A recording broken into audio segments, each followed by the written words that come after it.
sœur et le petit frère. Il y a quelque temps, j'ai fait un TikTok sur Anastasia Romanov, probablement la Romanov la plus connue.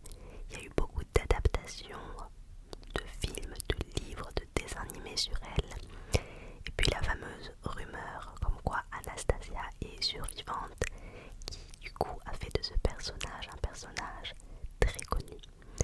Et j'avais fait donc un short sur Anastasia, et en faisant le short, j'ai été frappée par la multitude de photos où on voit toute cette famille ensemble. Et ça m'a vraiment donné envie d'en savoir plus sur chacun d'entre eux, sur leurs liens entre eux et sur leur histoire. Évidemment, concernant les enfants, une grande partie de leur histoire est commune et leur histoire est liée à l'histoire de la Russie. J'essaye de pas faire une intro trop longue parce qu'on a beaucoup à dire, mais dans cette vidéo, on va parler d'abord de chaque membre de la famille, on va apprendre à les connaître. Je vais tout de suite vous mettre une photo en fait de la famille pour que vous les ayez en tête, et ensuite on va raconter leur histoire et l'histoire de la Russie en même temps. Le père de cette famille, c'est donc Nicolas II, c'est lui le Romanov. Et avant lui, il y en a eu d'autres. Je vais vraiment en 2-3 phrases vous expliquer ce qui se passait avant Nicolas II pour que vous ayez vraiment un bon contexte. Donc, c'est depuis 1613 que la dynastie des Romanov est au pouvoir en Russie. Cette dynastie, elle a commencé avec Michel Ier qui est élu tsar. Donc, tsar, c'est notre équivalent d'empereur. Et donc Michel Ier va être élu tsar par le Zemsky Sobor. C'est une sorte d'assemblée qui est composée de nobles russes, du clergé orthodoxe et de représentants des villes et parfois des paysans. Le couronnement du fondateur de la dynastie des Romanov va mettre fin à une période de troubles qui avait plongé la Russie dans le chaos. Pendant 3 siècles, ses successeurs vont façonner un empire colossal. On va voir par exemple dans cette dynastie Pierre le Grand qui va ouvrir la Russie sur l'Europe et qui va moderniser la Russie. On va voir Catherine II qui va étendre les frontières de la Russie et la faire rayonner sur la scène internationale. Et puis Alexandre II qui va faire de très importantes réformes, dont l'abolition du servage en 1861. Et je vais vous expliquer c'est quoi, parce que vous allez voir que pour la suite, on en reparlera. Avant de vous expliquer c'est quoi l'abolition du servage et qu'est-ce que le servage, c'est maintenant que je vais vous dire de ne pas vous inquiéter. Je ne m'y connaissais absolument pas en histoire russe et ça me paraissait très compliqué. Donc je vais vous raconter de la façon la plus complète mais simplifiée. On va vraiment vulgariser cette histoire-là, et en fait quand on nous explique assez simplement, finalement c'est pas si compliqué que ça. Alors le servage, c'est un système où des paysans qu'on appelle serfs ou serfs, ça s'écrit serfs.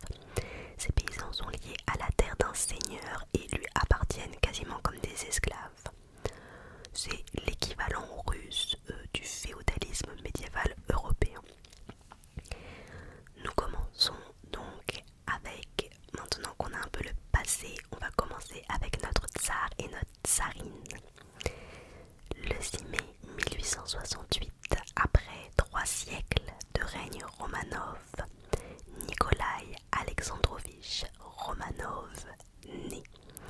C'est celui qu'on appellera dans la suite de cette histoire et dans l'histoire en général Nicolas II. Nicolas II va hériter d'un immense empire, mais il va aussi être le dernier tsar de cette dynastie et le dernier tsar tout court. Nicolas II, il est pas très aimé par son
prédécesseurs de Nicolas II étaient très grands. Les Romanov sont connus pour être grands.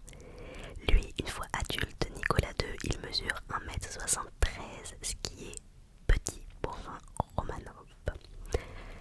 Il tombe donc amoureux de cette princesse et la princesse allemande tombe aussi amoureuse de lui. Et 10 ans après, ils se marient. On a donc là notre future tsarine. Avant leur mariage, Alix de Hesse-Darmstadt, qui était protestante, s'est convertie à l'orthodoxie russe et elle va prendre le nom qu'on lui connaît d'Alexandra Féodorovna. Le truc, c'est qu'elle va adopter la religion du coup de son mari, mais de façon très extrême, d'une façon très mystique qui finalement n'a rien à voir avec la religion. Elle va mélanger l'idée de l'autocratie dont je vais vous parler dans 2 secondes, l'idée de sa mission de future tsarine et l'idée de Dieu. Elle mélange tout ça. Alors l'autocratie c'est quoi? C'est très important pour comprendre cette famille impériale. L'autocratie c'est le fait que tout le pouvoir repose uniquement sur le souverain. Donc en tant que tsar, le pouvoir c'est que sur lui, il ne partage pas le pouvoir. Alors pour reprendre sur le tsar et la tsarine, futurs tsar et tsarine qui à ce moment-là sont juste Nicolas II et Alexandra, et bien contrairement à d'autres souverains, entre eux ça a été un grand amour et des 2 côtés, et ce grand amour pendant toute leur vie jusqu'à la fin. Ils font même chambre commune. Pour nous c'est peut-être pas un truc de ouf, mais pour des souverains c'est du jamais vu. Alors Alexandra, elle a gagné le cœur de son mari, mais elle n'a pas gagné le cœur des Russes. Les Russes la trouvent froide et hautaine, et dès le début, elle va être obsédée par l'idée qu'elle n'est pas aimée par ce peuple. Alexandre III, le père de Nicolas II, il va mourir précocement et de façon inattendue. Et donc le jeune tsarevitch c'est le nom qu'on donne à celui qui est héritier du trône. Donc Nicolas II c'était le tsarevitch en tant qu'héritier. Et bien il se trouve investi brusquement de ce titre de tsar à 26 ans. En étant tsar, il devient autocrate, ce que je vous expliquais avant, donc de toutes les Russies, et le seul représentant de Dieu sur la terre russe. Nicolas II, il a jamais voulu être tsar. D'ailleurs, si son frère aîné n'était pas mort, il n'aurait pas été tsar. Concernant le frère aîné, j'ai plusieurs sources. Certaines disent qu'il est mort-né, certains disent qu'il est mort plus tardivement, et donc que vraiment Nicolas II ne s'était vraiment pas préparé à être tsar. En tout cas, Nicolas II ne savait pas comment gouverner, parce qu'en fait on pensait pas que son père allait mourir aussitôt, et donc du coup on l'avait pas préparé à ce rôle. Et de toute façon, d'une manière un peu plus générale, son père ne l'avait jamais associé aux affaires publiques. Quand il a appris qu'il allait être tsar, Nicolas II en a pleuré de tristesse. Son rêve à lui, c'était d'être marin. Il n'est pas fait pour ce rôle, il n'est pas prêt. Et d'ailleurs, le jour de son couronnement, le 26 mai 1896, il le dit lui-même. Pour ce couronnement, on a des dizaines de rois et de reines et des Russes qui viennent de tout le pays, qui viennent pour assister au sacre de l'empereur. Et Nicolas II va couronner lui-même sa femme. Nicolas II n'était pas prêt pour ce rôle, mais ça sera un tsar qui sera très organisé. Par exemple, tous les objets sur son bureau sont à une place très précise, et les gens qui font le ménage n'ont pas le droit de lui bouger ses affaires. Malgré tout, et on va en parler dans un instant, même s'il est très consciencieux avec son travail, dès qu'il peut, il quitte son bureau pour aller passer du temps avec sa femme et ses enfants. Sa femme d'ailleurs, qu'il va continuer à appeler Alix, alors que maintenant elle s'appelle Alexandra. L'amour, je vous avais dit, on est sur un amour vrai, un amour pur. De cette tendre affection qui les unit vont naître des enfants. Et tous ensemble, ils vont former une famille très unie et très soudée. Donc cette famille, elle est composée du père, le tsar Nicolas II, de la tsarine Alexandra, de l'aînée Olga, de la deuxième Tatiana. Ensuite, on a Maria, puis Anastasia et enfin Alexei. Je vais maintenant vous détailler chacun d'eux. Donc le père d'abord, le tsar Nicolas II. Son but dans la vie, c'est pas de réussir son règne, mais c'est de réussir sa vie de famille. C'est un très bon père de famille. Il fait des promenades dans le parc avec ses filles, il s'occupe d'elles, il prend le thé avec elles, il prend le thé avec sa femme, ses enfants jouent autour. Alors ça peut nous paraître, rien de ouf, mais vu le rôle qu'il avait, il était quand même tsar, c'est vrai que c'est quand même assez inhabituel. La mère maintenant, la tsarine Alexandra qui n'aime ni le protocole de la cour, ni sa belle famille au passage. Elle va tout faire pour dans l'éducation de ses enfants, être le plus simple possible au niveau de l'éducation. Par exemple, les 4 grandes duchesses dorment dans des lits vraiment tout simples, le minimum. Elles ont des tenues très discrètes. Les duchesses prennent des bains froids tous les matins. Donc voilà, elles essayent vraiment d'avoir une éducation comme ça. Malgré tout, ça reste des enfants de tsar avec un rythme quand même de vie plus soutenu que le peuple. Mais la volonté de la tsarine, leur mère, c'est d'être le plus simple possible. Les enfants, nous avons donc la grande duchesse Olga, qui de son vrai nom complet s'appelle Olga Nikolaïevna Romanova. Il me semble que quand on est une femme, le nom de famille du coup se termine par A, d'où le fait que c'est Romanova et pas Romanov, qui d'ailleurs se prononce Romanov, si je me trompe pas. En tout cas, Olga, elle est née en 1895 et elle va mourir à 22 ans. Pourquoi je vous dis ça tout de suite? Parce qu'on va suivre donc l'histoire de cette famille qui ont une fin commune. Voilà, donc c'est pour un peu mieux se situer de l'âge qu'ils ont à peu près quand je vais commencer après le récit. Olga, c'est donc la fille aînée. Quand elle est née, l'accouchement était très difficile, il a duré 13 heures. Ses parents, ils étaient très contents que ce soit une fille, malgré le fait que, vous savez, quand on est comme ça des souverains, on attend le garçon pour transmettre l'héritage de l'Empire.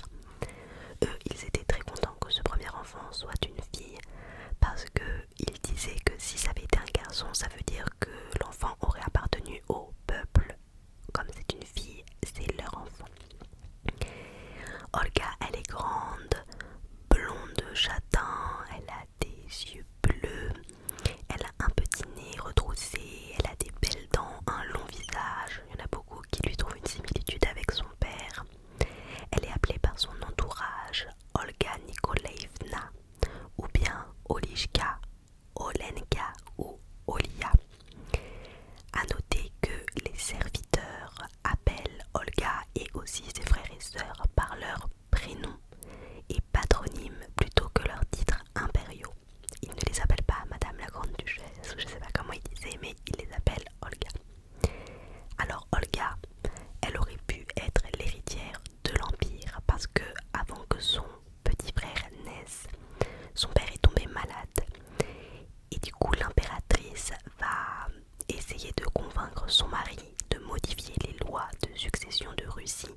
personne, mais elle a des défauts comme tout le monde. Elle est réputée pour être colérique, pour avoir des sautes d'humeur, pour être autoritaire, impulsive et parfois, en tant qu'enfant de tsar, gâtée, capricieuse et paresseuse. Elle va souvent être grondée par ses parents pour ces défauts-là. Olga, contrairement au reste de ses frères et sœurs, elle aime beaucoup lire et travailler ses cours. Elle est très douée aussi pour la musique. Elle pouvait entendre une mélodie et la rejouer direct. Elle adorait son père. Vous allez voir que beaucoup des enfants adoraient leur père. Olga, elle est très patriotique au niveau des amours. Elle a eu beaucoup de prétendants, mais il y a des rumeurs qui disent que Olga et son cousin, le grand-duc Dimitri Pavlovitch, qui est connu notamment pour sa participation à l'assassinat de Raspoutine, on dit que ces deux-là ont une relation amoureuse. On va même parler de fiançailles qui auraient été rompues à cause du fait que Dimitri détestait Raspoutine. À la fin de 1913, Olga va tomber amoureuse de Pavel Voronov. C'est un officier, donc la relation est impossible parce qu'ils ne sont pas du même rang. Elle se serait aussi entichée d'un soldat blessé dont elle s'est occupée quand elle était infirmière à la Croix-Rouge. En tout cas, Olga, au niveau de l'amour, elle sait ce qu'elle veut. Elle veut se marier avec un Russe, elle veut rester vivre en Russie. Et elle dit que ses parents ne pourront pas la forcer à se marier avec qui eux ils veulent en fait.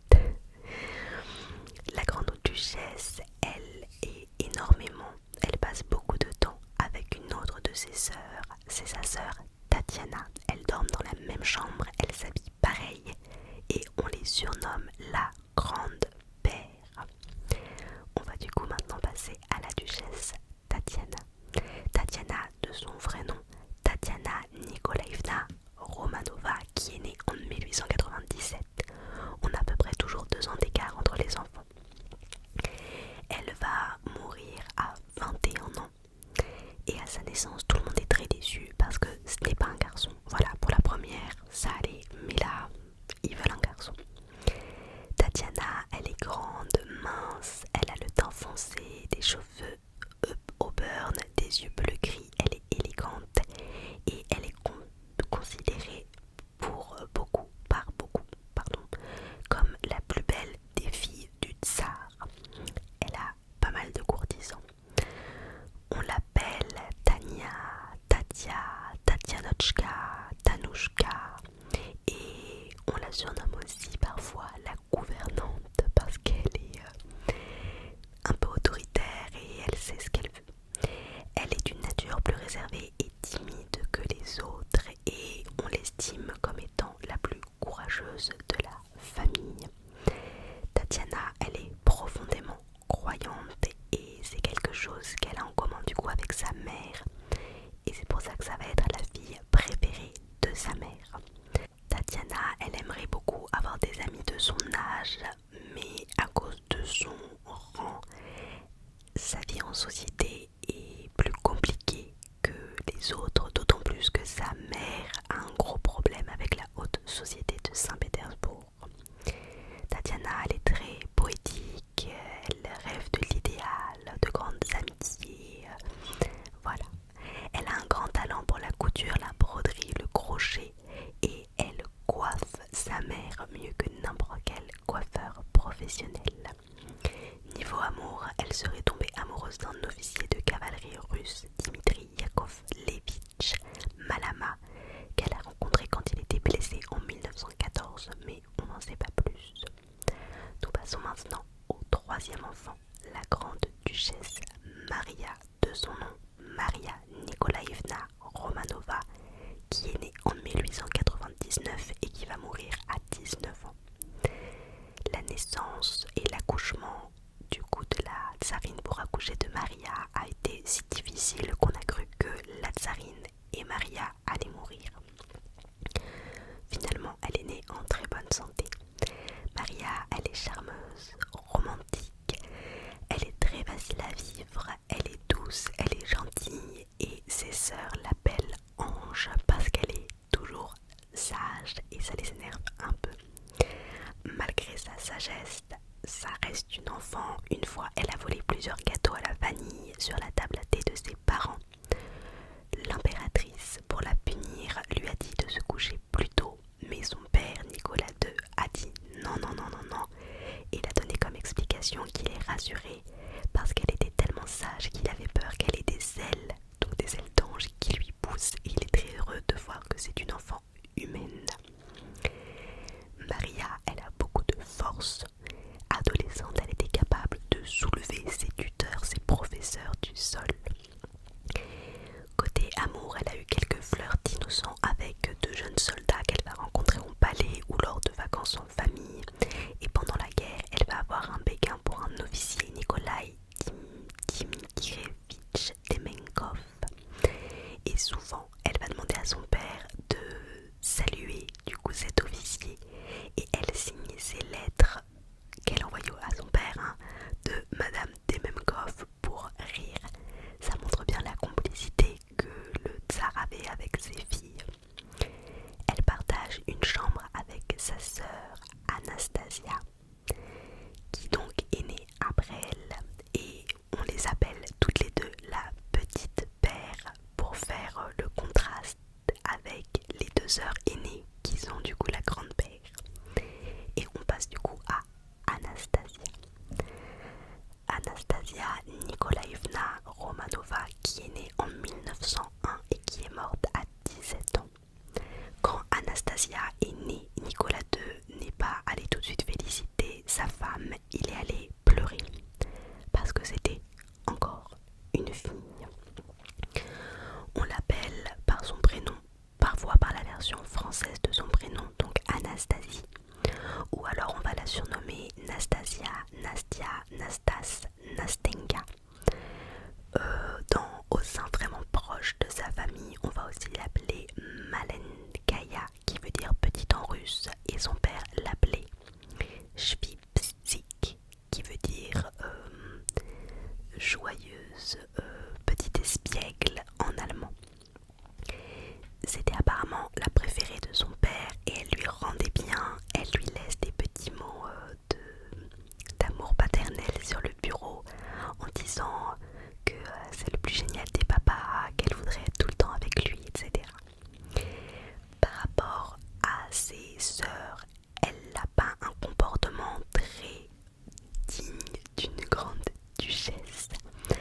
Elle est très indisciplinée, elle se fait souvent réprimander par les gouvernantes, elle essaye de ne pas aller au cours qu'elle doit suivre et elle va souvent en haut des arbres du parc et le tsar, quand il voit ça, il est très inquiet et il lui hurle de descendre. Elle est donc espiègle, taquine, bruyante, active, fougueuse, souriante. Elle voulait avoir des amis et elle a supplié sa mère de se faire scolariser dans un institut. Sa mère n'a pas accepté et même elle lui a demandé, elle lui a dit qu'elle voulait faire une carrière d'actrice de théâtre et sa mère était aussi dégoûtée. Anastasia, elle est très intelligente mais pas du tout intéressée par l'école. Elle a beaucoup d'humour, elle fait un peu le clown. Elle aime bien se moquer, les plaisanteries sarcastiques, voilà. Et elle adore aussi ses deux chiens, Schwipsik et Jimmy. De son temps libre, elle va écouter son phonographe, écrire des lettres, regarder des films, faire des photographies, jouer de la balalaïka, c'est un instrument à cordes, avec son frère et bronzer au soleil. Il lui arrive aussi d'aller fumer discrètement et secrètement dans le jardin, parfois accompagnée de sa sœur Olga. Quand je vous parle de leur passe-temps, de leur flirt, etc., c'est pour qu'on se remette le contexte de ces enfants qui sont des enfants et des adolescentes avec une vie d'adolescente. On passe au dernier enfant, le tsarevitch Alexei, qui en français on dit Alexis, mais la première fois que j'ai entendu parler de lui, c'était dans ma vidéo sur Rasputin et la source que j'avais disait Alexei et du coup depuis c'est son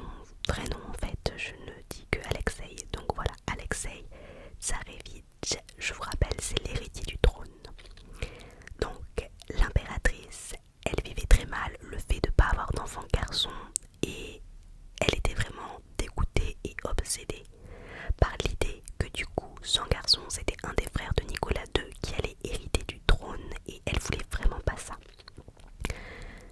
Par chance pour elle, Alexei Nikolaevitch Romanov, né en 1904, il va mourir lui à 13 ans. C'est l'héritier tant attendu. Tout le monde est plus que content à sa naissance. En plus, c'est un bébé magnifique. Toutes les planètes sont alignées. Les 4 sœurs vont beaucoup s'occuper de leur frère et jusqu'au bout dans la famille, on l'appellera le bébé. Alexei, c'est un enfant qui est très renfermé, qui est difficile, coléreux, autoritaire, mais qui peut aussi se révéler aimable et sincère. La raison de ce caractère très compliqué, c'est sûrement lié au fait que c'était un enfant qui était très malade. Alexei, il était hémophile. Donc l'hémophilie, c'est une maladie génétique qui va empêcher le sang de coaguler correctement, ce qui veut dire que le moindre saignement interne ou externe devient difficile, voire impossible à arrêter naturellement. À cette époque, l'hémophilie, c'est une maladie qui est incurable et très dangereuse et qui condamne le petit Alexei à vivre dans une douleur physique intense. Il a énormément souffert, cet enfant. D'où lui vient cette maladie? Cette maladie lui vient en fait de la génétique de sa mère. Plusieurs membres de la famille de l'impératrice étaient hémophiles et sont morts de cette maladie, donc elle la connaissait bien cette maladie. Et à l'époque, on pensait que l'hémophilie c'était une maladie héréditaire qui se transmettait par les femmes et qui ne touchait que les enfants garçons. Il y a beaucoup de vrai dans ce qu'ils pensaient à l'époque, même si la science moderne a depuis précisé que des femmes peuvent, dans de très rares cas, être également atteintes et les hommes hémophiles transmettent eux aussi les gènes. En tout cas, ce gène hémophile, il lui a été transmis par la reine Victoria, qui est la grand-mère de l'impératrice. Voilà, ils sont tous liés. Depuis que la maladie s'est déclarée chez son fils, l'impératrice, elle ne supporte plus ou de moins en moins sa fonction de tsarine, parce que ça veut dire qu'elle est très inquiète pour son fils, mais qu'elle doit se forcer à sourire aux convenances, etc. Et ça, c'est le moindre de ses soucis. Alexis, de par sa maladie, il ne peut pas courir, il ne faut pas qu'il se cogne contre les meubles. Et donc pour éviter qu'il se fasse mal, il est en permanence surveillé. C'est un marin qui le surveille, un marin qui est très fort.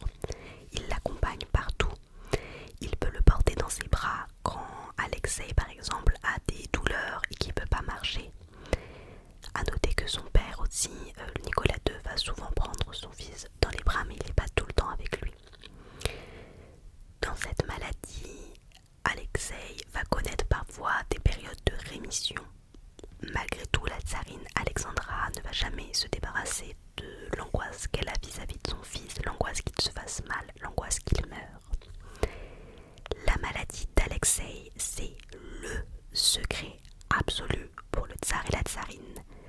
Ils ne veulent que personne ne soit au courant, pas même les domestiques, pas même les précepteurs qui sont donc au palais avec eux, qui vivent avec eux. Malgré cette omerta, certains sentaient qu'il y avait quelque chose qui n'allait pas du côté d'Alexei, parce que quand on passait devant sa chambre, on pouvait entendre des gémissements de douleur. Il arrivait que l'impératrice reste plusieurs nuits avec lui, en fait, jusqu'à ce qu'il aille mieux. Elle lui épongeait le front quand il avait des fortes fièvres, enfin on voyait qu'il y avait quelque chose. La vie de toute cette famille que je vous ai présentée, elle va être très dépendante de l'état du petit Alexei. En fonction de comment il se sent, il va être possible de faire telle ou telle chose ou pas. Vous allez le voir par la suite. Cette famille que je vous ai maintenant présentée, elle vit au palais de Tsarskoye Selo. Tsarskoye Selo, je crois que ça se dit. Donc loin de la capitale et loin du palais d'hiver qui est le lieu officiel du pouvoir. Les ont eu une enfance heureuse jusqu'à ce que, avec l'histoire du pays, ça se gâte. Et tout le monde dit que ces enfants-là étaient très très attachants. Les grandes duchesses, elles sont très libres, très spontanées, très sincères. Les sœurs entre elles sont inséparables, douces, drôles. On retient beaucoup d'elles qu'elles se comportaient plus en jeune fille très sage qu'en princesse impériale. Au niveau de l'éducation, il y avait des précepteurs privés parce que l'aristocratie russe, contrairement à l'aristocratie anglaise, n'envoyait pas leurs enfants dans des universités parce qu'il y avait des idées libérales. Et donc, c'est comme ça que Pierre Gilliard, je vous donne son nom parce que on reparlera de lui, c'est assez touchant, il a été sollicité pour être le précepteur de français. Donc Pierre Gilliard, il était suisse et donc les précepteurs suisses étaient très prisés en Russie parce qu'ils parlaient le français qui est la langue de l'aristocratie tout en étant protestants, donc pas catholiques, ce qui fait que ça ne faisait pas de concurrence à l'orthodoxie. Le tsar et la tsarine vont demander au précepteur Pierre Gilliard d'apprendre le français au tsarevitch Alexei qui a 8 ans et qui ne parle pas un mot de français. À 8 ans, il ne parlait que le russe. C'est très étonnant parce que d'habitude, un tsarevitch comme ça qui va être un jour souverain des plus grands États, d'un des plus grands États d'Europe, on pourrait penser qu'on demande à ce que l'éducation soit faite par des militaires ou des soldats. C'est ce qui est pas mal fait d'habitude, donc c'est une demande assez surprenante. Le précepteur va vite remarquer qu'Alexei, il souffre énormément d'être tout le temps surveillé par ce marin. Et il va donc en parler à Nicolas II et à Alexandra qui vont accepter de lâcher un peu de laisse. Il va donc être possible pour Alexei de sortir en dehors du palais avec son précepteur Pierre Gilliard. Alexei ne connaît rien du monde extérieur. Ils allaient donc en voiture dans les hôpitaux, les casernes. Il allait jouer avec des enfants de son âge, enfin il vivait un peu. Évidemment, même en voiture, il était suivi et le grand jeu qui passionnait Alexei, c'était d'essayer de semer la voiture qui les suivait pour le surveiller. Au fil des années, notamment grâce à son précepteur, Alexei va beaucoup gagner en autonomie. Olga et Tatiana avaient elles aussi des leçons comme tout le monde et elles on raconte qu'elles se battaient entre elles pendant les leçons. Elles se battaient avec les tenues qui du coup tombaient à moitié débraillées. La salle de classe c'était la bibliothèque, enfin, elles offraient vraiment un visuel, c'est pour ça que je vous disais, un peu loin de ce qu'on s'imagine des princesses impériales. Une petite habitude que cette famille a, c'est que chaque année, ils quittent Saint-Pétersbourg, ils vont à Livadia en Crimée. Comme ça, ils se détendent après le long hiver qu'ils ont eu à Saint-Pétersbourg. Ensuite, ils vont à Spala en Pologne, là où ils ont un domaine forestier qui est perdu au milieu des forêts. Et là-bas, le tsar Nicolas II se consacre à son passe-temps préféré, la chasse aux grands cervidés. Voilà la famille pour que vous les connaissiez un peu plus. On va commencer maintenant l'histoire de la chute de cette famille. Nicolas II, en héritage de ses prédécesseurs Romanov, il va recevoir la dernière monarchie absolue du monde occidental. Rien que ça. C'est un empire qui est immense, la Russie, mais qui est très inégalitaire et très archaïque. Immense parce que le pays va de la Pologne au Pacifique et de la Finlande aux rives de la mer Noire. On est sur l'état territorial le plus étendu du monde. Il y a 175 millions de personnes qui vivent en Russie dans cet empire. Et parmi ces 175 millions de personnes, 80% de paysans sont assujettis à des propriétaires terriens. Je vous ai parlé du servage avant en vous disant que le servage avait été aboli. Mais même s'il a été aboli, les anciens serfs restaient malgré tout très pauvres et très dépendants des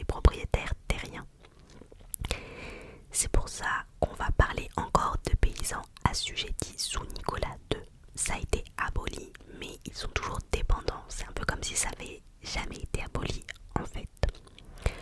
Le gros problème de la Russie, c'est son retard. Elle a un retard, mais au début du XXe siècle, la Russie va connaître un essor industriel et économique. La conséquence à cet essor industriel et économique, c'est qu'il va y avoir un changement dans la société énorme. La société va se modifier puisque économiquement le pays a changé, puisqu'il y a un essor industriel. Alors, ce changement sociétal va notamment créer un prolétariat urbain. Donc prolétaire, je vais souvent dire ce mot, les prolétaires c'est une classe ouvrière, dans ce cas-là urbaine, puisqu'on a un essor industriel, les ouvriers, ça va ensemble. Et ça va aussi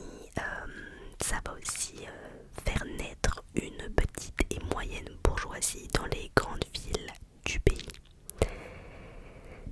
La naissance du prolétariat urbain, la naissance de la petite et moyenne bourgeoisie, c'est une grande première dans l'histoire de la Russie.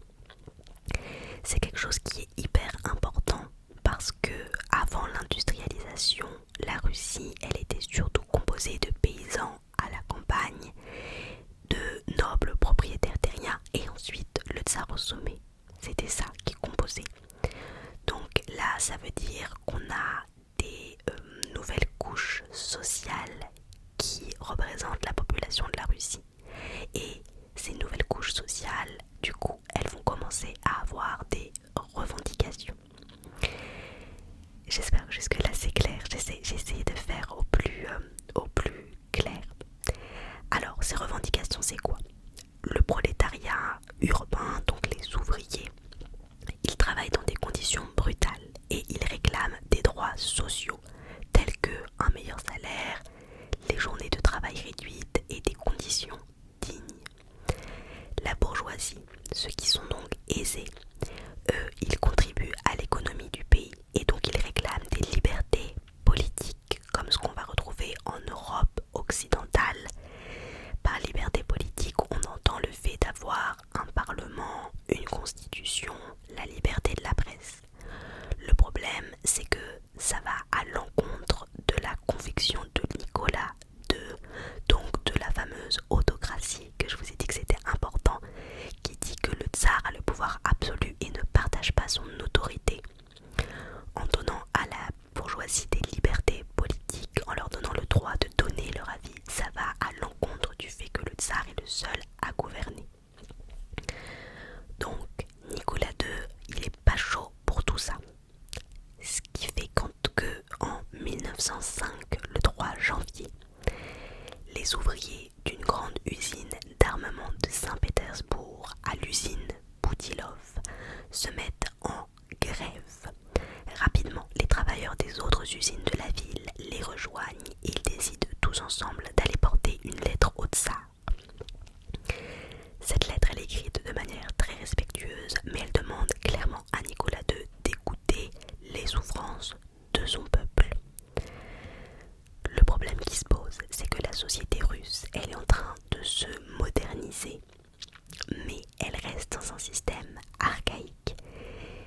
Ça veut dire quoi? Ça veut dire que le tsar ne sait pas comment réagir face à cette nouvelle modernité, à ces nouvelles problématiques qui vont avec cette nouvelle modernité, et il refuse de faire les concessions qu'il faudrait faire. Il ne sait pas comment faire, il y a un décalage en fait, il y a un gros décalage. Le dimanche 9 janvier 1905, dès l'aube à Saint-Pétersbourg, 150 000 personnes qui sont composées de travailleurs et de leurs familles marchent pacifiquement vers le palais d'hiver. Les gens portent des icônes religieuses. Au premier rang, on va retrouver les femmes et les enfants, et devant tout le monde, il y a un prêtre, le pope Gapon.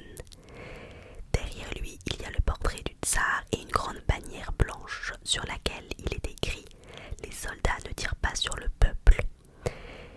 Plus qu'une manifestation, ça ressemble vraiment à une procession religieuse. Mais l'armée attend cette manifestation. 120 000 soldats ont été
ces mêmes forces sur lesquelles le tsar est censé compter pour se maintenir au pouvoir vont se révolter. Alors qu'est-ce qui s'est passé?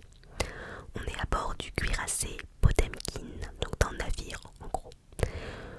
On va proposer aux matelots, qui sont donc des marins de la flotte du tsar Nicolas II, un morceau de viande qui est rempli d'asticots. Ils veulent pas manger le morceau de viande. Le médecin à bord dit oui, c'est mangeable. Les matelots, ils vont aller se plaindre au capitaine. Et le capitaine va faire fusiller le porte-parole des matelots. La conséquence de ça, c'est que l'équipage va se rebeller, tuer cet officier et va hisser le drapeau rouge. Donc là, au sein même de l'armée, des forces armées de Nicolas II, on se rebelle contre lui, c'est quelque chose d'énorme. Les grèves et les mutineries vont gagner tout l'Empire et vont pousser Nicolas II le 17 octobre 1905 à concéder à certains droits, comme la liberté de se réunir, la liberté de la presse qui est une nouveauté et la création de la Douma. Le peuple est très content de ces décisions. Alors la Douma, c'est quoi? Parce que pareil, on va en reparler. C'est un parlement russe, c'est une assemblée où il y a des représentants élus qui peuvent discuter des lois. Théoriquement, ça limite le pouvoir du tsar. Et pour ce tsar qui, encore une fois, gouverne en autocrate absolu, c'est inacceptable. Encore une fois, autocrate, je suis désolée pour ceux qui ont retenu, mais je sais que moi des fois j'ai besoin qu'on me redise plusieurs fois les trucs parce que j'oublie. Autocrate, c'est le fait qu'il est le seul à avoir le pouvoir et qu'il ne partage pas son pouvoir. Donc là, la Douma limite son pouvoir. Comme ça limite son pouvoir, il va plusieurs fois dissoudre les Doumas, parce qu'il y a plusieurs Doumas. En novembre de la même année 1905, Alexei va se blesser en jouant. Et comme maintenant vous savez qu'il est hémophile, vous vous rendez compte de ce que ça implique. Son état va empirer très rapidement. Le tsar et la tsarine vont faire venir plein de médecins et tous les médecins disent que ça va être très compliqué de le guérir. La tsarine Alexandra, depuis son enfance, elle a entendu parler de cette maladie qui maintenant gagne son fils comme d'une maladie mystérieuse, une maladie que la science ne pouvait pas guérir. Le seul espoir qu'elle a, c'est Dieu. Et ça tombe bien, parce qu'un homme qui a déjà beaucoup fait parler de lui pour avoir miraculeusement guéri des personnes est à Saint-Pétersbourg. On parle de Grigory Raspoutine. J'en profite pour dire que j'avais fait ma première vidéo historique, c'était sur Raspoutine, qui est toujours disponible. Si ça vous intéresse, n'hésitez pas.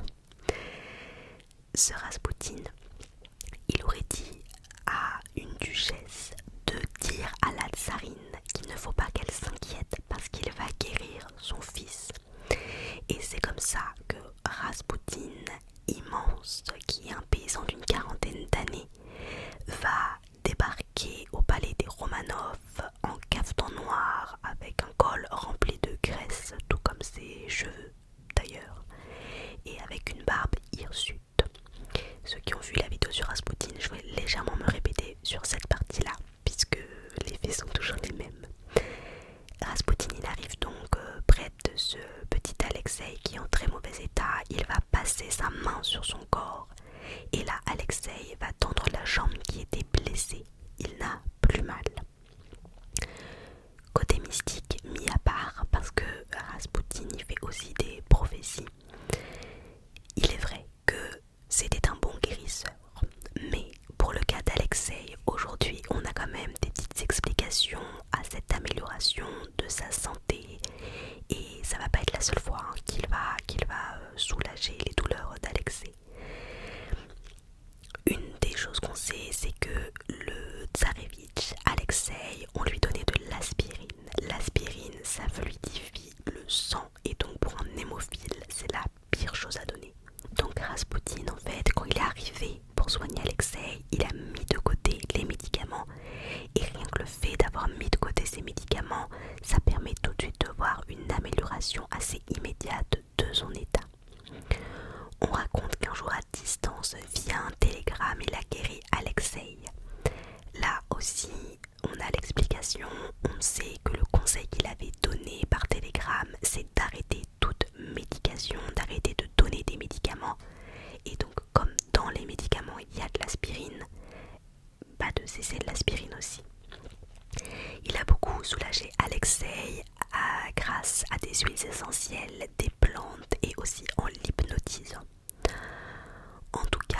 Raspoutine va de plus en plus prendre d'importance chez la famille impériale et il va devenir le confident très intime des Romanov.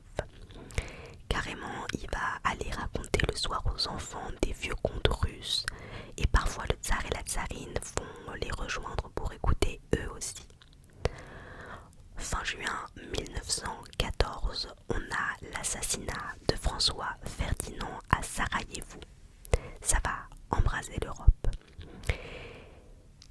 Ignorant la mise en garde de l'état-major, donc l'état-major ce sont les généraux qui planifient et dirigent les opérations militaires et donc cet état-major affirme que l'armée russe ne pourra pas être prête au combat avant 1917.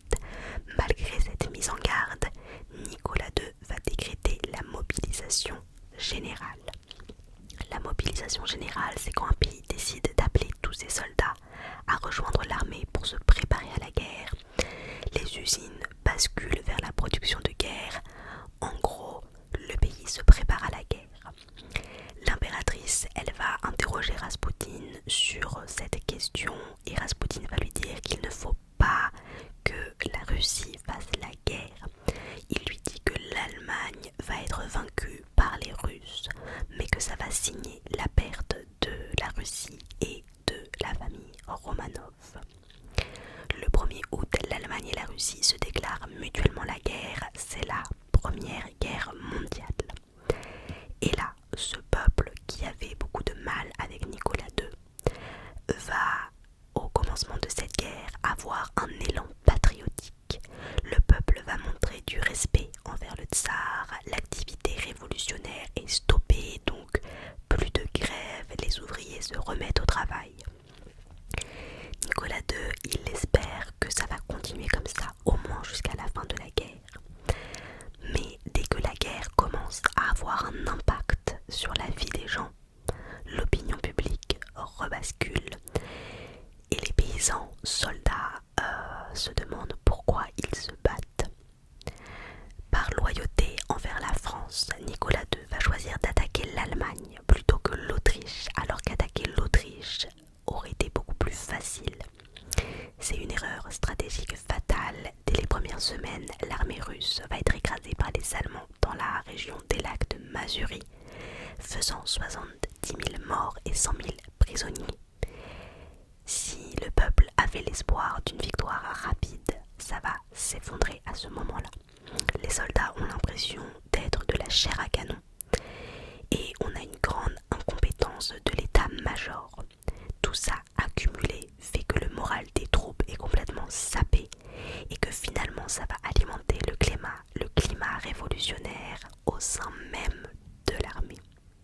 Quand ton armée commence à être révolutionnaire, ça sent pas bon. L'invasion de l'Ukraine par les Allemands va achever de révéler l'étendue du désastre. Nicolas II, il est dans son palais pendant que tout ça se passe et il a l'impression d'être inutile. Il pense que sa présence au front est super importante, super nécessaire. Il va décider de prendre lui-même le commandement suprême de ses troupes. Il part au front, il espère que ça va remonter le moral à ses troupes. Mais Nicolas II, c'est pas un chef de guerre. Il sait pas comment commander les officiers, il sait pas comment commander les soldats, il a aucune stratégie. La seule chose qu'il fait, c'est de porter la responsabilité de chaque défaite. À la fin de l'été, l'Allemagne contrôle toute la Pologne, les provinces baltes et la Galicie. Ça veut dire que 23 millions de Russes vivent désormais en territoire ennemi. Accumulation des défaites, manque de munitions, manque de médicaments. Les gens vont commencer à se demander si le tsar est capable de mener son pays à la victoire. La tsarine et les grandes duchesses Olga et Tatiana vont suivre un cours d'infirmière et vont passer chaque jour plusieurs heures à soigner ceux qui étaient rapatriés du front. La tsarine, elle transforme une partie du palais impérial en usine à bandages chirurgicaux et plusieurs dames de la haute viennent aider. Cette image de l'impératrice et de ses filles en infirmières a bien évidemment été plus que diffusée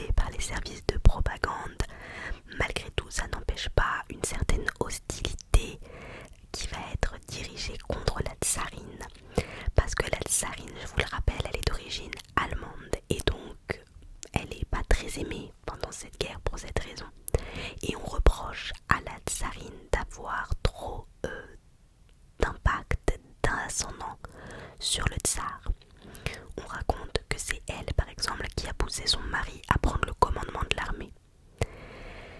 Le tsar, il est loin de Saint-Pétersbourg et c'est donc la tsarine qui a le pouvoir en main. J'espère que je vous donne pas trop le tournis de courir entre la partie historique, le tsar qui est au front et on repart sur la famille restée au palais. J'ai pas l'impression, mais je viens d'avoir cette pensée. La tsarine, c'est elle qui a le pouvoir. Et elle est très conseillée par Raspoutine. Sous son influence, Alexandra, elle va faire pas mal d'interventions auprès de Nicolas II pour imposer ses propres choix de ministre, pour imposer des hauts fonctionnaires par exemple. Ce qui fait qu'on va avoir un défilé de nominations, un défilé de renvois et le gouvernement, c'est la pagaille.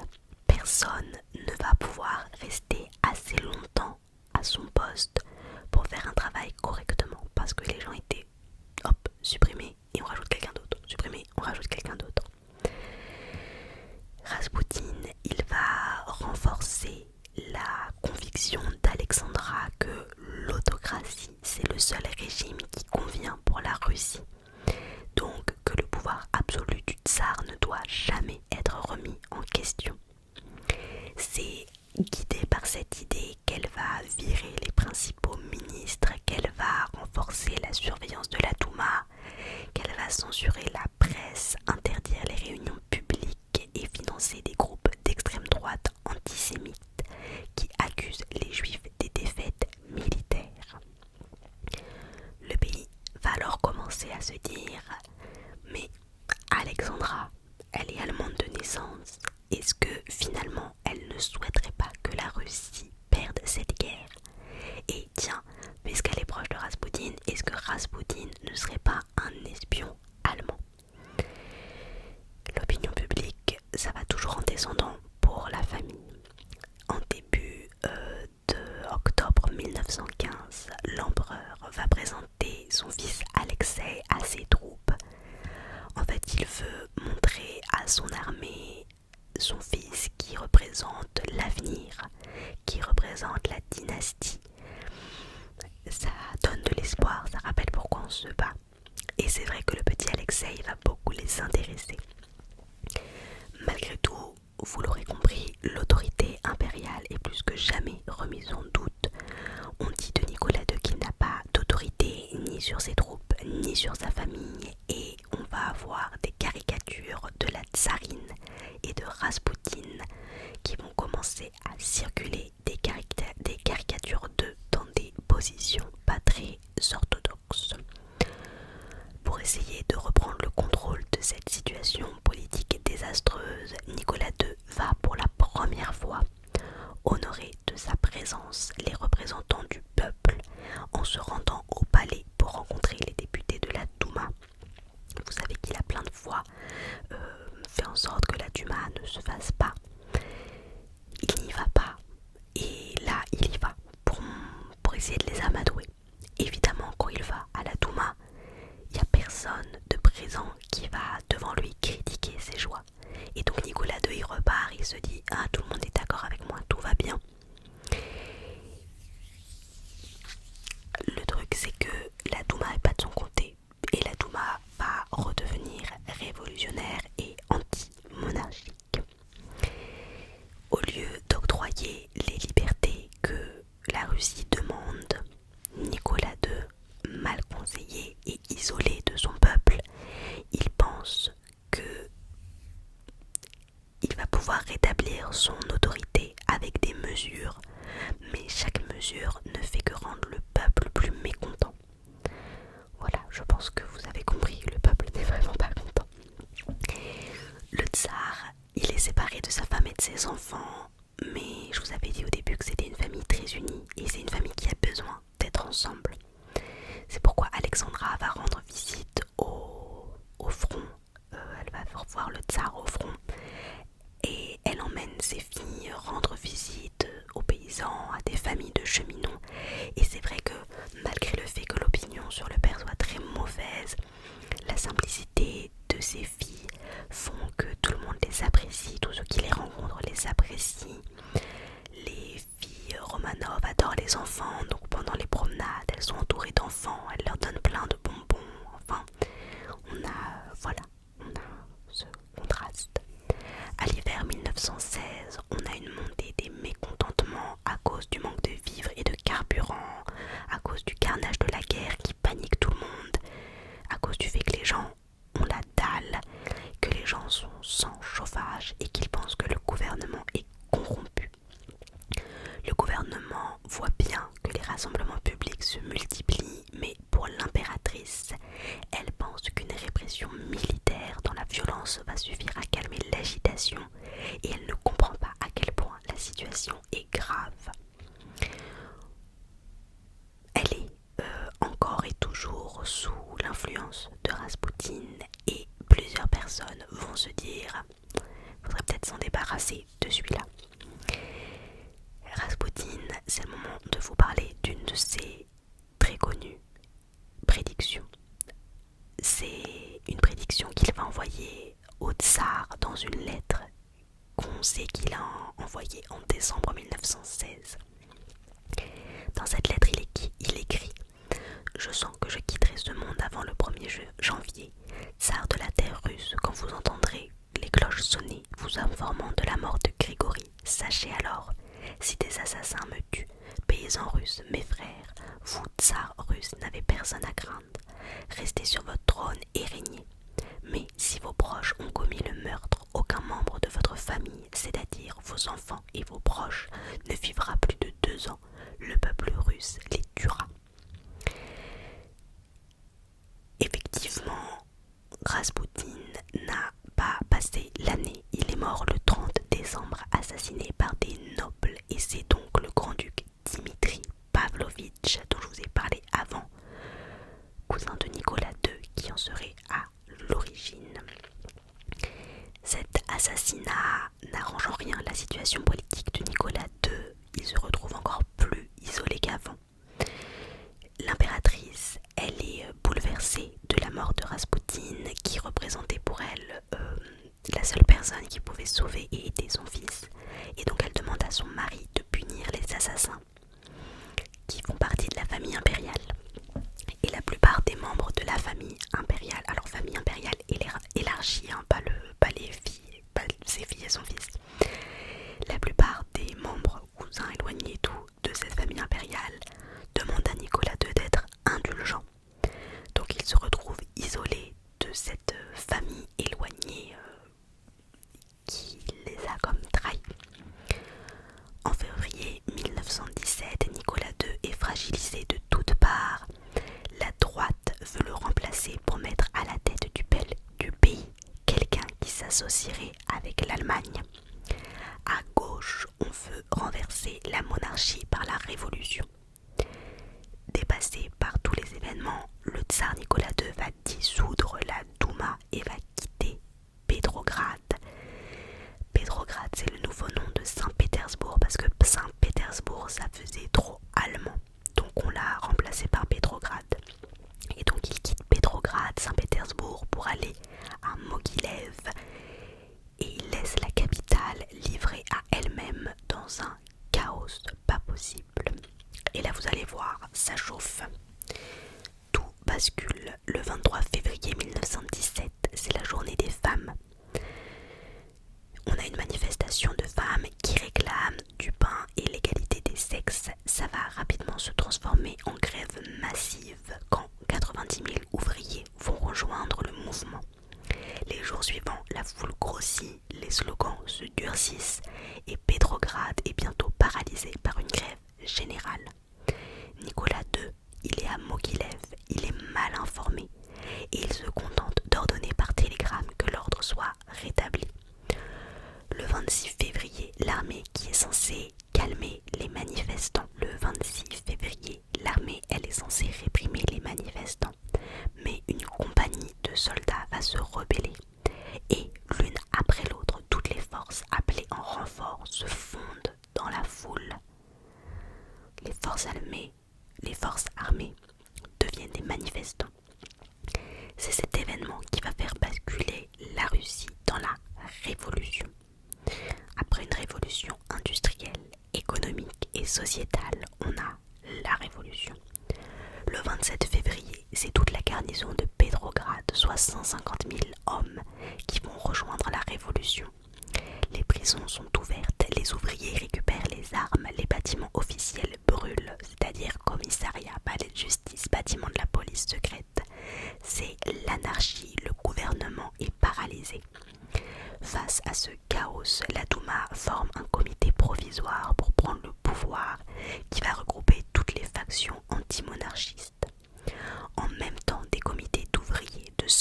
et d'ex-prisonniers politiques appelés soviets s'organisent eux aussi. Les soviets, on va aussi beaucoup en entendre parler. Soviets, je vous le rappelle pour la suite, c'est donc un comité d'ouvriers, de soldats et d'ex-prisonniers politiques. On a là le symbole parfait du déchirement de la Russie. On a dans un même bâtiment la cohabitation de deux Russies. D'un côté, les députés qui veulent une transition politique ordonnée. De l'autre, on a la Russie des soviets, c'est celle du travail, des ouvriers, des paysans, des soldats, du peuple qui est descendu dans la rue, qui veut une révolution radicale et immédiate. Matière douce, matière pas douce. Les soviets, malgré tout, ils veulent une révolution radicale, mais en majorité, ils veulent pas tout de suite prendre le pouvoir, parce que même s'ils veulent une révolution radicale et immédiate, ils savent que les gens ne sont pas prêts à ça. Donc ils pensent que la Russie, elle doit d'abord passer par une phase intermédiaire avec une démocratie bourgeoise qui va permettre le développement d'un parlement, de droits civiques, de syndicats. Et c'est des choses qui nous paraissent assez logiques, mais ça l'était pas à l'époque. En Russie, ils connaissaient pas ça.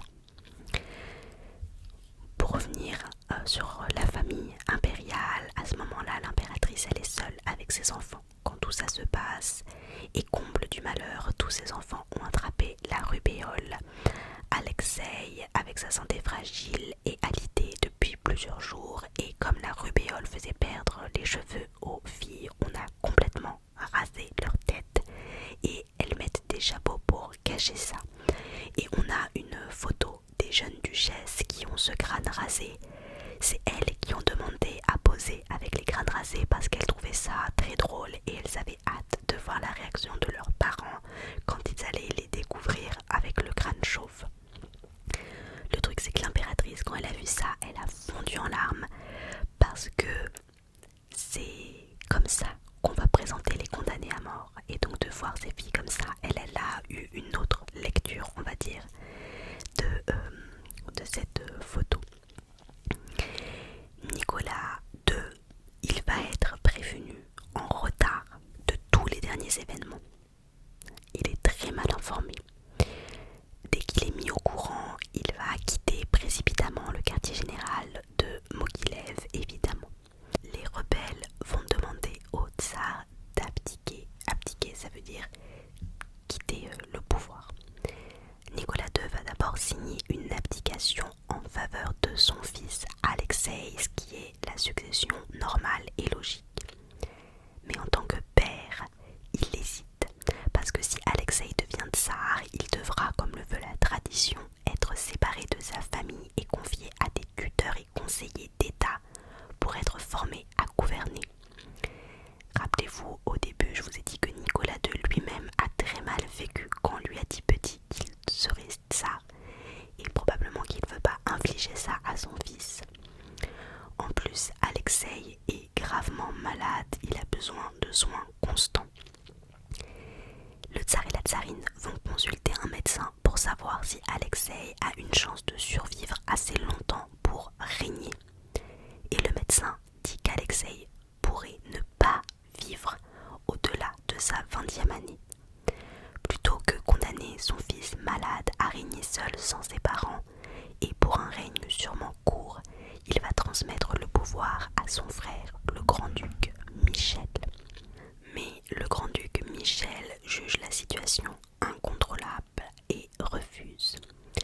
Le tsar a abdiqué et le 2 mars au matin, sans successeur pour la dynastie, la monarchie russe a cessé d'exister. La Russie est en joie. Bon, même si Alexei il était devenu tsar, c'est très probable que la révolution l'aurait renversé peu de temps après de toute façon. Voilà comment une dynastie s'éteint. Mais l'histoire des Romanov ne s'arrête pas là. Déjà, ça a été quoi la réaction des enfants du tsar à l'annonce de l'abdication? Maria a pleuré, Alexei a été étonné et n'a pas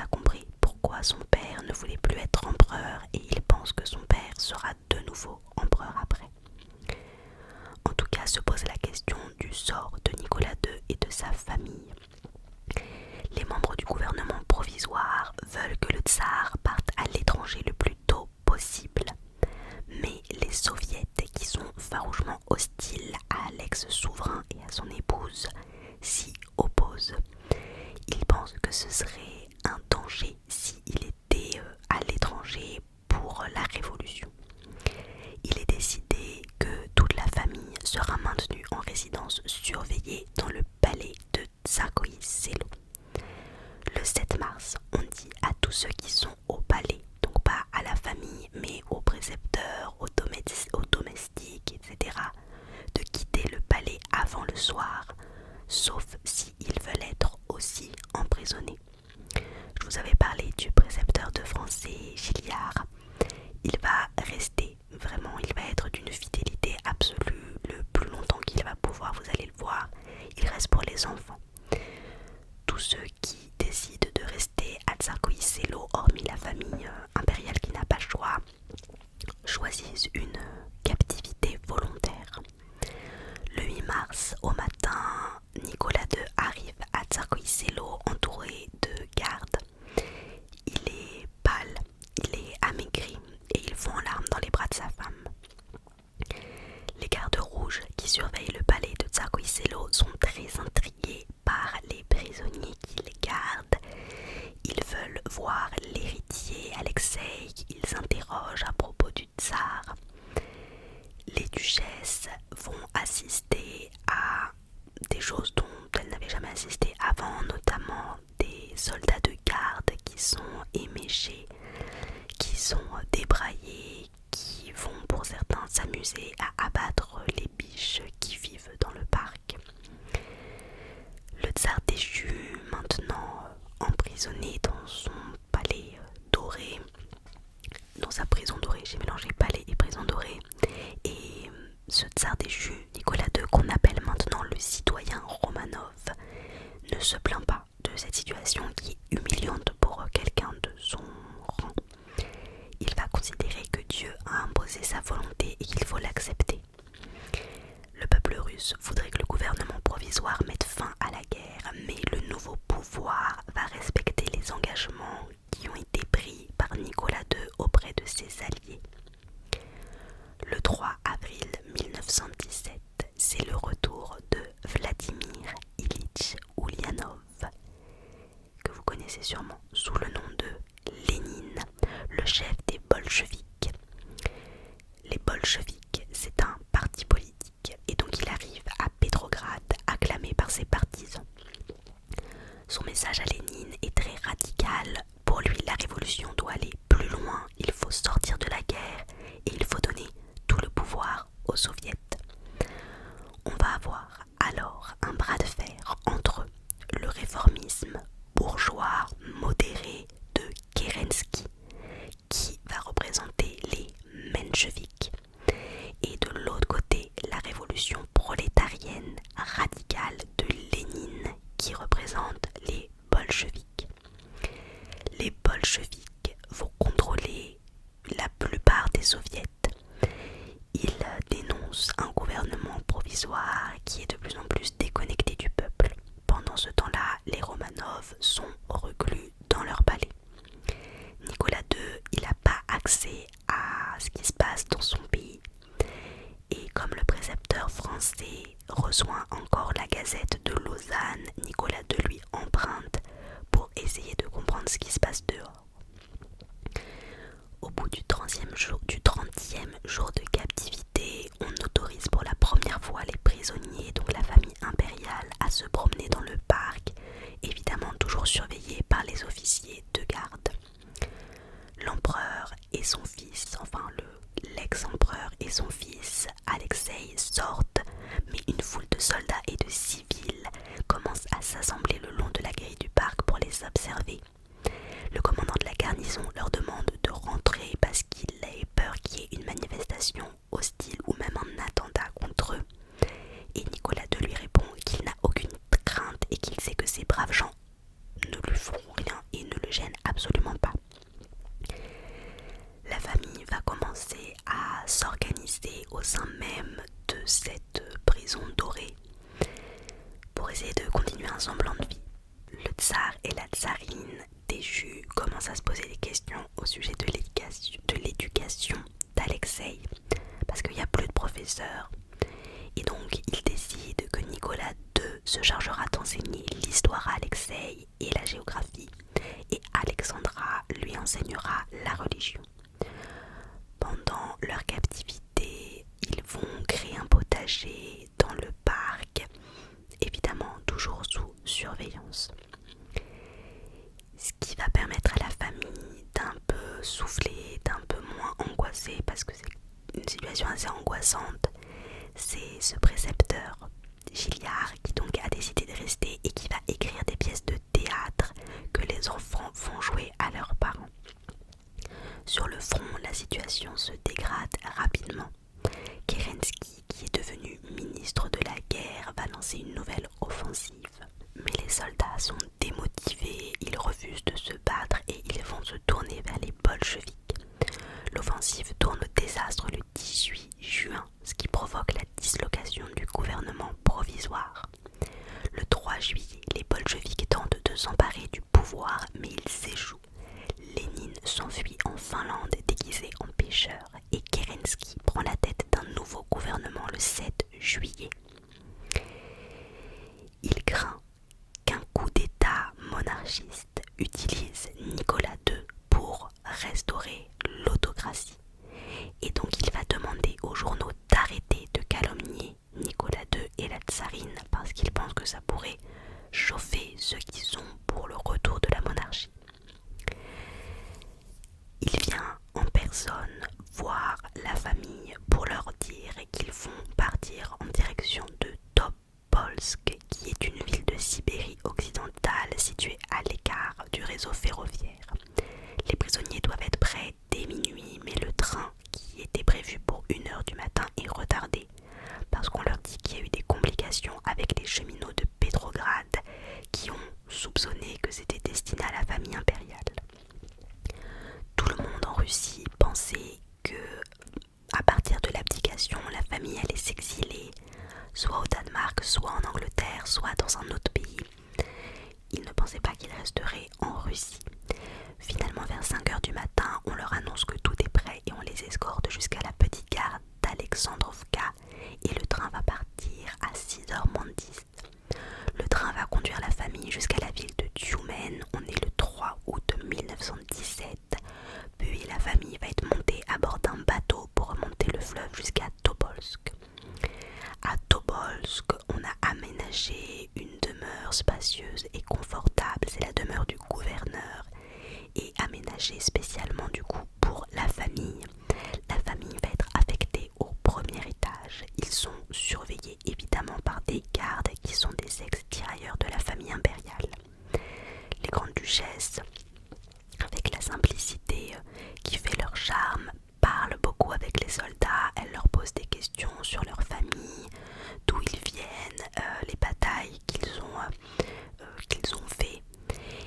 À noter que ces gardes-là ne sont pas particulièrement hostiles à cette famille impériale. Alexis, pour eux, c'est toujours l'héritier et il a su gagner aussi leur cœur et ces gardes-là vont essayer de le distraire et de lui faire plaisir. En septembre, donc un mois après qu'il soit arrivé, Kerensky envoie un nouveau commissaire politique dont l'adjoint est vraiment un homme violent qui va tous les jours essayer de leur trouver une façon d'humilier la famille.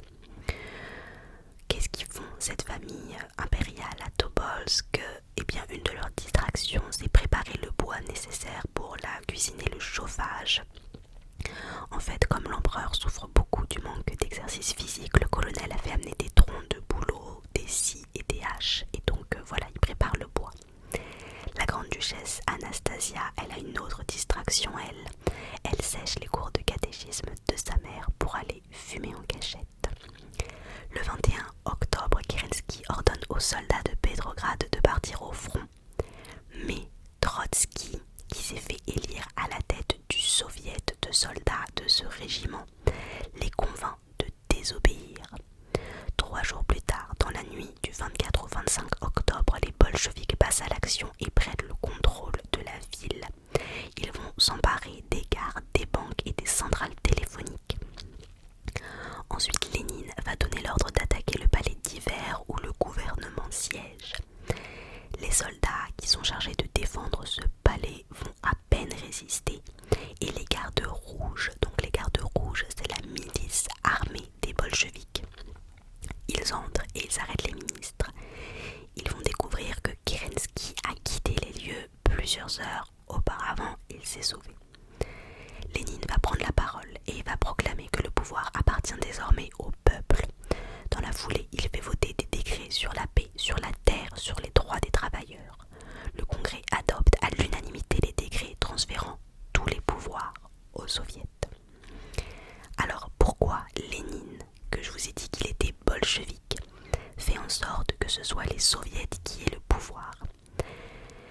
Les soviets, c'est pas un parti politique. Les bolcheviks, c'est un parti politique, mais les soviets, eux, c'est une assemblée populaire qui représente les ouvriers, les soldats, les paysans. Ce serait un peu comme un conseil municipal.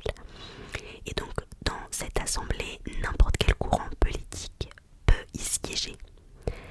Et les bolcheviks, c'est un parti politique. Je fais cette différence parce que moi, au début, j'étais perdue entre les soviets et les bolcheviks. Je disais, mais qui est qui? Lénine, c'est très malin, très habile sa stratégie parce que en transférant le pouvoir aux soviets, en réalité, il transfère le pouvoir aux bolcheviks puisque les bolcheviks ont passé des mois à infiltrer et à contrôler la plupart des soviets. Donc transférer le pouvoir aux soviets, c'est transférer le pouvoir aux bolcheviks et donc à Lénine. En tout cas, pour la première fois dans l'histoire de l'humanité, les classes prolétaires viennent de s'emparer du pouvoir central d'un empire. C'est un truc de ouf.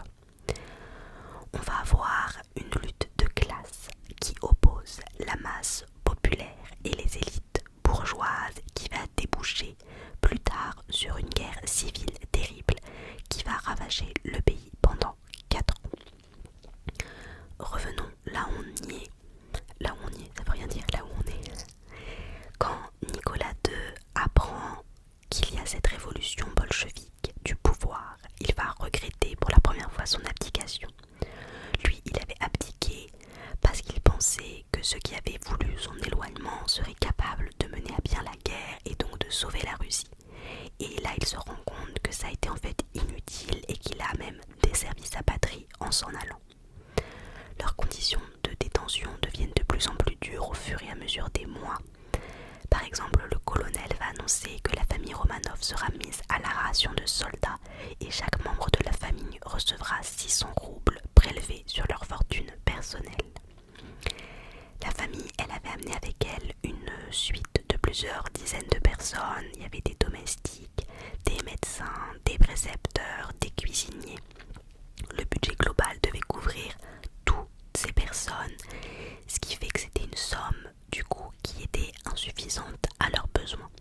Donc ils vont réduire le personnel. On repart niveau politique. Au pouvoir maintenant, les bolcheviks doivent tenir la promesse de Lénine, c'est-à-dire sortir de la guerre. En novembre 1917, Trotsky part négocier un armistice. Alors je pensais qu'on disait une armistice, en fait on dit un armistice. Avec les Allemands. Un armistice à Brest-Litovsk. La stratégie de Trotsky est de faire traîner les négociations en espérant que les idées révolutionnaires vont finir par gagner l'Europe et déclencher une révolution mondiale. Lénine, lui, il est plus pragmatique, il veut signer rapidement pour protéger la révolution russe qui est encore fragile. C'est Lénine qui va avoir le dessus et le 3 mars 1918, après 4 mois de négociations, le traité de paix avec les Allemands est signé, mais à un prix énorme. La Russie perd la moitié de sa population et un tiers de son territoire, ce qui fait qu'elle se retrouve réduite à une superficie comparable à la superficie qu'elle avait au Moyen-Âge. Ce traité, il est tellement humiliant qu'aucun bolchevique ne veut se déplacer pour le signer. Dans les termes conclus entre les bolcheviks bolcheviks et Guillaume II, qui était l'empereur d'Allemagne et qui était aussi le cousin de Nicolas II, une des clauses de ce traité est la remise de la famille impériale. Tous les autres partis politiques sont contre cette paix signée avec l'Allemagne et elle commence à prendre des fils de Russie. Au printemps 1918, les bolcheviks découvrent que ceux qui sont contre la révolution complotent pour délivrer Nicolas II. Du côté de la famille impériale, ils savent qu'ils doivent se tenir prêts à toute éventualité, mais l'empereur veut que deux choses soient respectées, peu importe le scénario. Il ne veut pas que la famille soit séparée et il ne veut pas quitter le territoire russe. Ces deux conditions compliquent beaucoup les choses. Lénine s'interroge sur le sort de Nicolas II. On a les soviets qui veulent son exécution et on a Trotsky qui veut un procès. Le problème, c'est qu'accorder un procès à Nicolas II, c'est accepter l'idée qu'il puisse être jugé innocent, ce qui risque de faire que le procès qui devrait être le procès de Nicolas II devienne le procès des bolcheviks. Lénine donne l'ordre de ramener l'empereur et l'impératrice à Moscou, mais dans le plus grand secret.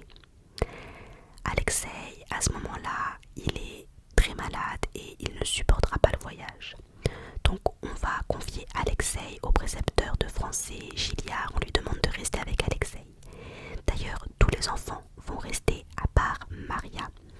Alors l'impératrice, elle fait le choix de prendre Maria avec elle parce que pendant la détention, Maria a mûri. Elle est vraiment devenue plus grande dans sa tête, alors que Anastasia, elle est restée encore un peu enfant. Olga, elle souffre d'une dépression. Et Tatiana, l'impératrice, préfère qu'elle reste au chevet d'Alexeï parce qu'elle est la seule à pouvoir maîtriser ce qui se passe par rapport à son caractère assez ferme.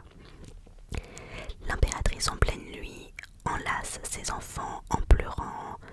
Nicolas II semble calme et trouve un petit mot encourageant pour chacun. Et puis ils partent et Alexeï va pleurer en les regardant partir. Nicolas II, Alexandra et leur fille Maria, surveillés évidemment, sont en route pour Moscou, mais le fleuve est gelé et ils doivent parcourir en traîneau 300 km qui sont les 300 km qui les séparent de la gare de chemin de fer de Tioumen. 5 jours plus tard, le train transite par Ekaterinbourg et l'ordre est donné par Moscou de livrer Nicolas Romanov aux soviets. Ekaterinbourg, c'est une grande ville industrielle et ouvrière, donc naturellement favorable aux bolcheviks et très hostile au tsar. Une semaine après le départ de l'empereur, de sa femme et de Maria, le reste de la famille qui sont restés à Topolsk commence à s'inquiéter. Ça fait 3 jours qu'ils auraient dû arriver à Moscou. Ils ont été mis au courant que leur père, leur mère et leur sœur étaient arrivés jusqu'à Tioumen, mais ensuite elles n'ont plus de nouvelles. Environ 2 semaines plus tard, fin mai, des gardes rouges arrivés d'Ekaterinbourg viennent chercher le reste de la famille. Ils quittent Topolsk à 4 heures pour embarquer sur un bateau et la descente sur le fleuve va durer presque 2 jours. On a donc le reste de la famille, je le rappelle, Olga, Tatiana, Anastasia, Alexeï. Les gardes ont consigné Alexeï qui n'a le droit de sortir que pour prendre ses repas. À leur arrivée à Tioumen, sous escorte, on les dirige vers un train spécial en direction d'Ekaterinbourg. Le trajet va durer toute la nuit. Le train s'arrête et plusieurs voitures viennent pour chercher les enfants. Le précepteur Gilliard, qui devait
harcèlement sexuel.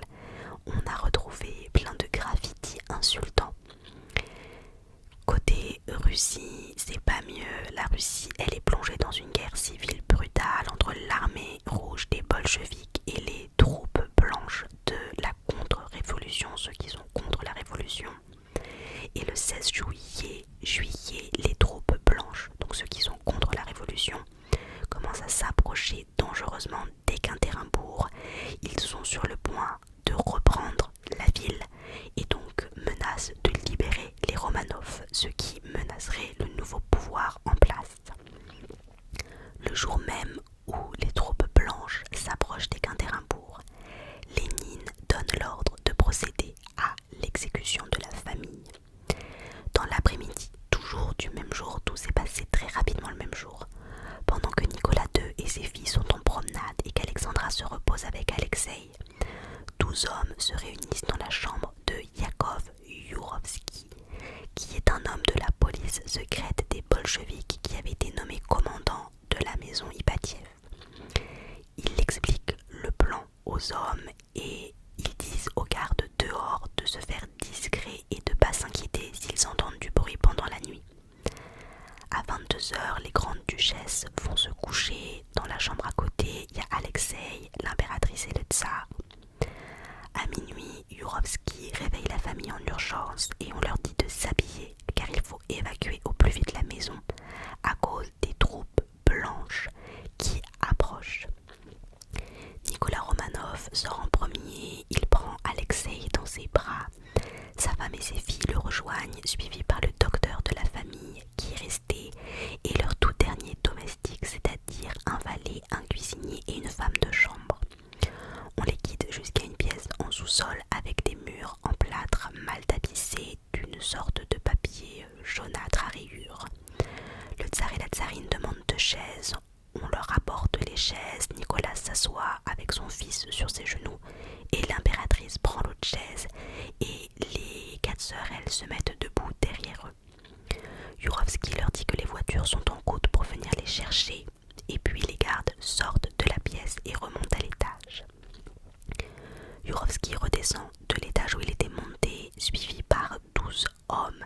Ces 12 hommes, ce sont d'anciens bagnards, c'est-à-dire qui étaient internés dans un bagne et des prisonniers hongrois. Ils entrent dans la pièce où il y a la famille impériale, le docteur et les domestiques.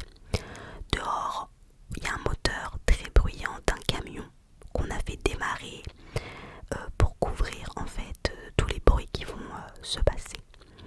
Yurovsky s'avance alors devant le groupe et de façon très expéditive, il leur annonce la sentence de mort envers eux dont il a reçu l'ordre. À partir de ce moment-là, je vais vous raconter l'exécution des Romanov, donc si vous êtes sensible, voilà, je préfère vous prévenir. Au moment où il annonce la sentence de mort, Nicolas II se lève de sa chaise pour protester et Yurovsky lui tire une balle à bout portant qui le tue sur le champ. Dans la panique générale, les autres hommes déchargent leurs revolvers, les détonations résonnent, les balles ricochent, la fumée envahit la pièce et les corps tombent les uns après les autres. Dans un premier temps, les enfants réussissent à échapper aux tueurs. Le tsarevitch Alexei rampe sur le sol et on lui défonce le crâne à coups de crosse. Une femme cherche à s'échapper, on la piétine, on la transperce à coups de baïonnette. Les balles, elles ratent leur cible et elles ricochent sur les bijoux que les sœurs ont cachés dans les doublures de leurs robes. Et ça leur fait comme un gilet pare-balles en fait. Les tueurs se crispent, vident leur chargeur en direction des grandes duchesses. Anastasia, c'est la toute dernière de sa famille à rester en vie. Elle n'a pas été touchée et elle s'est évanouie. Elle va reprendre connaissance, hurler, et les tueurs se ruent vers elle à la baïonnette. Son chien, qu'elle avait emporté avec elle, s'échappe de ses bras et va recevoir un coup de crosse. Les corps ensanglantés sont mis dans des draps et chargés à l'arrière d'un camion, puis amenés jusqu'à la clairière des 4 frères aux environs d'Ekaterinbourg. Le véhicule va s'enliser, alors les corps vont être traînés près d'un puits de mine, puis déshabillés. Et c'est là qu'ils se sont rendus compte que les filles Romanov avaient cousu et caché dans leur doublure de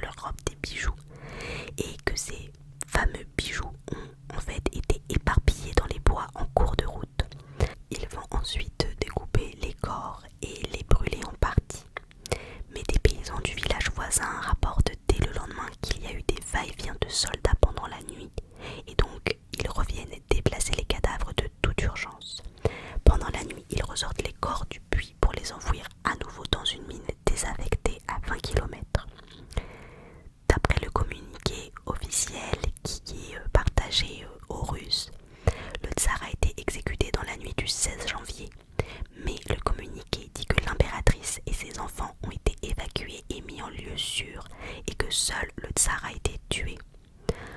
En fait, Lénine y choisit de dissimuler au public, au peuple, la mort des enfants parce que c'est une malédiction en Russie de tuer des enfants. Et d'ailleurs, quand les Russes plus tard ont su que les enfants avaient été tués, ça avait vraiment dérangé l'opinion publique, notamment l'assassinat du petit Alexei qui était un enfant malade et ils avaient trouvé ça d'autant plus horrible. Lénine, même si dans son communiqué ment, il va ordonner que tous les autres membres de la famille Romanov soient massacrés au cours des jours qui suivent l'exécution du tsar. Malgré tout, quelques temps des cousins vont parvenir à s'échapper et vont s'éparpiller aux quatre coins du monde. On a un juge d'instruction qui a été mandaté par les contre-révolutionnaires pour enquêter sur l'assassinat du tsar qui se serait donc produit à la villa Ipatiev, puisqu'ils ne savent pas à ce moment-là si ça s'est produit là-bas ou pas. La villa Ipatiev qui d'ailleurs était nommée par les Rouges la maison à destination spéciale. Ce juge d'instruction, c'est le magistrat Nikolai Sokolov. Quand il vient faire son enquête, il ne retrouve pas les corps, il retrouve juste un bout de doigt, des cendres, quelques bouts d'os et des lambeaux de vêtements. Et comme il ne retrouve pas les corps, des rumeurs vont commencer à circuler dans la région comme quoi les enfants du tsar ne sont pas morts. Quelques semaines après le massacre des Romanov, plein de personnes vont se présenter comme membres de la famille impériale. Des imposteurs qui vont se faire passer pour eux. Anastasia, la plus connue, avec la célèbre affaire Anna Anderson. Cette Anna Anderson s'est faite passer pour Anastasia, mais au total, 34 impostrices vont déclarer être Anastasia. Beaucoup de gens vont aussi prétendre être Alexei parce que c'était l'héritier, donc c'est l'espoir de la restauration de la monarchie. On va voir beaucoup de fausses Maria aussi, parce que c'était la moins connue, on va dire, des sœurs. Vous voyez, Olga c'était l'aînée, Tatiana la plus belle, Anastasia l'espiègle et Alexei l'héritier. Donc Maria était un peu mis en retrait, donc plus facile à usurper. Il y a eu 53 impostrices. Il y a même eu un faux Nicolas II, qu'il a été assez facile de repérer. Pour les autres, notamment pour par exemple Anastasia, ça a été plus difficile de repérer les fausses. Mais en 1991, donc vous voyez que du temps s'est passé, 5 corps sont enfin retrouvés, exhumés d'un sentier de forêt à proximité de la clairière des 4 frères. On présume que ce sont les corps du tsar, de sa femme et de 3 de leurs enfants. Ce qui veut dire qu'il manque 2 corps. Donc la rumeur de la survie d'Anastasia va encore plus être vive. Je vous parlerai plus tard de pourquoi aussi Anastasia, on a autant insisté sur elle, outre le fait des impostrices. 7 ans plus tard, en 1998, l'ADN va confirmer que les 5 corps sont bien ceux des parents et de leurs enfants. 10 années de plus et on va être capable de les identifier. Et Anastasia fait partie de ces corps qu'on a retrouvés. Entre-temps, les 2 corps manquants ont été retrouvés et authentifiés eux aussi. Et les 2 corps qu'il manquait, c'était ceux de Maria et d'Alexei, qui vont rejoindre les restes de leur famille. Cette famille qui était unie et qui est maintenant réunie à jamais dans la crypte de la capitale Pierre et Paul de Saint-Pétersbourg. Sur cette mort, on a eu quelques théories que je vais rapidement vous dire, c'est vraiment court, c'est la fin. Mais voilà, déjà on a certains qui disent que c'est pas Lénine qui a commandité l'assassinat, mais d'autres forces. Et que l'assassinat avait donc finalement pas un motif politique, mais un motif pécunier. Pour l'argent donc, parce que tout le monde savait que la famille impériale cachait sur elle des bijoux, et que c'est pour ça qu'ils ont été assassinés, pour l'argent. Pareil, il y en a qui ont du mal à croire que 11 personnes ont pu être assassinées au pistolet par 12 tueurs dans une pièce de 21 mètres carrés. Également, avant Sokolov qui a mené l'enquête, il y avait eu une première enquête et cet enquêteur avait tout de suite inspecté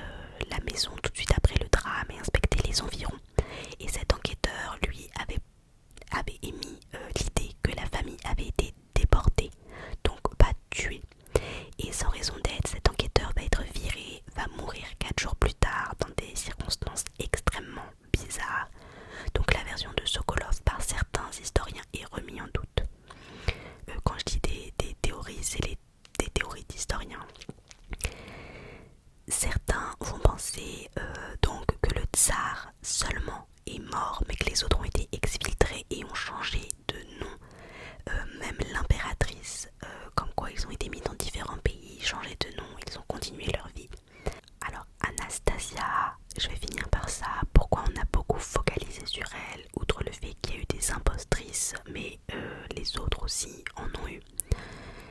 Cette histoire vient du fait que lors d'un interrogatoire, un soldat a certifié qu'il manquait un corps et qu'ils s'en sont rendus compte avant de les enterrer. Et qu'en plus pendant le chemin, ils auraient entendu des gémissements. Anastasia, elle aurait survécu au coup de feu et au coup des soldats léninistes dans la maison. Elle était la dernière à mourir et la version officielle dit qu'elle a repris conscience dans la pièce au sous-sol et qu'on lui a tiré dessus, mais des versions disent qu'elle a repris conscience pendant le déplacement des corps vers le camion qui mène à la mine. Et donc là, on l'aurait à nouveau frappée et les soldats n'auraient pas revérifié si elle était morte. Donc, de là la rumeur de si ça s'est passé comme ça, bah finalement elle est peut-être pas morte, elle s'est échappée, etc. Voilà. Nous en avons fini avec l'histoire de cette famille impériale, cette famille Romanov. J'espère que ça vous a intéressé autant que ça m'a intéressé de le faire. Je connaissais bien l'histoire d'Anastasia, enfin dans les grosses lignes, mais c'est vrai que j'avais pas tout le contexte autour et je trouve ça fou. Voilà, tout cet enchaînement. J'ai volontairement souhaité vous parler d'abord de chacun des membres de la famille. Pour être honnête, au début je voulais d'ailleurs faire une vidéo où je parlais seulement des membres de la famille. Sauf qu'au moment de raconter comment ils sont morts, je me suis laissée prendre et je n'ai pas pu passer la raison de leur mort en fait. Et la raison pour moi ne pouvait pas tenir en 2 phrases. Et elle nécessitait toute cette partie de l'histoire russe. Voilà. J'espère que ça vous a plu, que ça vous a détendu, appris des choses. Si vous avez aimé, n'hésitez pas à laisser un petit commentaire, un petit j'aime, à vous abonner également. Et voilà, je vous souhaite une très bonne nuit, une très bonne relaxation. Et si vous avez des envies, n'hésitez pas. J'ajouterai également que je suis tombée. Je vous en ai parlé il n'y a pas longtemps dans une vidéo où je vous disais les chaînes que j'adore, mais je vais vous mettre la vidéo en description de Célina ASMR qui avait une vidéo consacrée à Anastasia Romanov et j'ai adoré l'écouter. Voilà, j'ai vraiment